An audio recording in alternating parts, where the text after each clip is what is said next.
बीते 6 महीनों में 22% रिटर्न, सातवें आसमान पर पहुंच सकती है स्टॉक की कीमत। हिंदुस्तान एरोनॉटिक्स HAL का शेयर बीते 6 महीनों में करीब 22% चढ़ा है।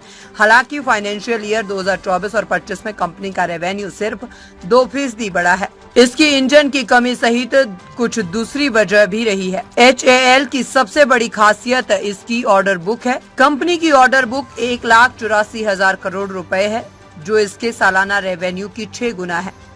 इससे भविष्य में कंपनी के रेवेन्यू को लेकर किसी तरह की चिंता नहीं रह जाती। फाइनेंशियल ईयर 2024 और 25 में कंपनी को 1,02,000 करोड़ रुपए के नए कॉन्ट्रैक्ट और रिपेयरिंग के 17,500 करोड़ रुपए के कॉन्ट्रैक्ट्स मिले। HAL के एग्जीक्यूशन में इम्प्रूवमेंट की उम्मीद है। कंपनी अपनी क्षमता बढ़ा रही है। इसने एक्सपोर्ट्स पर भी फोकस बढ़ाया है।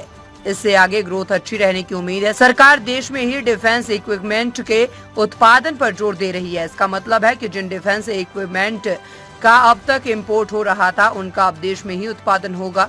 इनमें लड़ाकू विमान भी शामिल है। इसका फायदा हिंदुस्तान एरोनॉटिक्स को मिलना तय है। कंपनी को मिले बड़े ऑर्डर में 240 AL 31 FP इंजन, 156 LCH प्रचंड हेलीकॉप्टर्स और सुखोई 30 MKI एयरक्राफ्ट शामिल है। कंपनी की ऑर्डर बुक काफी स्ट्रॉन्ग है। इससे अगले 2 साल में करीब 1 लाख करोड़ रुपए का रियलाइजेशन हो सकता है। कंपनी को इस साल दिसंबर तक LCA Mark 1A के 12 इंजन की सप्लाई की उम्मीद है। इससे कंपनी को करीब 3,000 करोड़ रुपए का रेवेन्यू मिलेगा। अगले 5 सालों में कंपनी तेजस LCA Mark 2, 24 Sukhoi 30 MKI aircraft और 156 लाइट कम्बैट हेलीकॉप्टर्स की डिलीवरी आर्मी और एयरफोर्स को करने वाली है।